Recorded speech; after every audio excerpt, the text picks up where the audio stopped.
let's face it, now and more we see children with type 2 diabetes. This is supposed to be a disease that you see in adults, not in children. So what is your plan to reverse the obesity problem in Chicago Public Schools?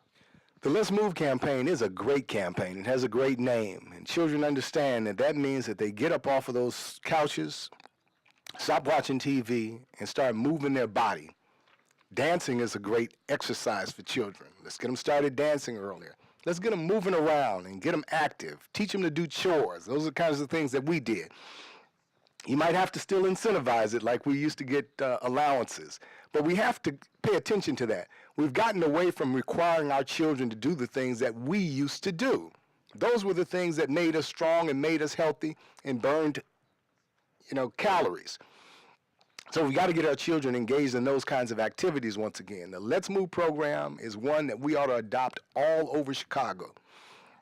And we ought to have that as a competition, some type of competition for just average children to participate in so that they're motivated and have incentive to reach higher heights.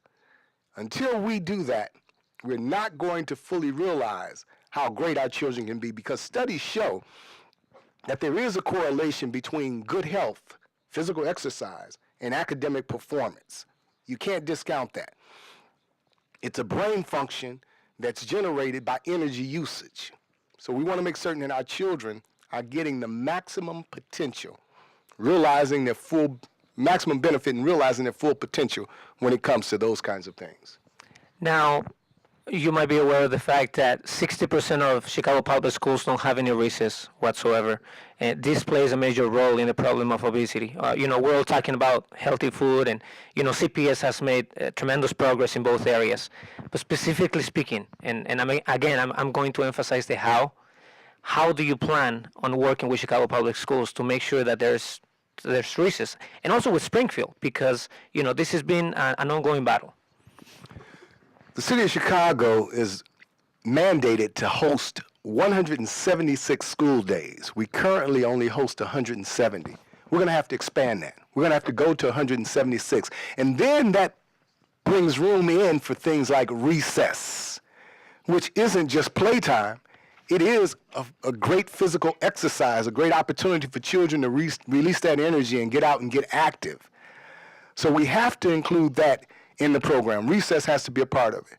I talked earlier about extending the school day by 2 hours, an hour in the morning and an hour in the afternoon. And then we can find time for recess and playtime and things that are important for healthy development.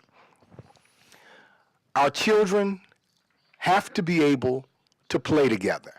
When they play together, they learn to respect one another. They learn that they can fall down and get back up, scrape a knee, and it's going to heal, and it's not the end of the world. And they don't feel like if somebody pushes them that they have to go ballistic. They understand that that's just play and know that things happen. Our children have to have that interaction with one another, and it's healthy. It's also healthy for the mind. We can't forget about mental health.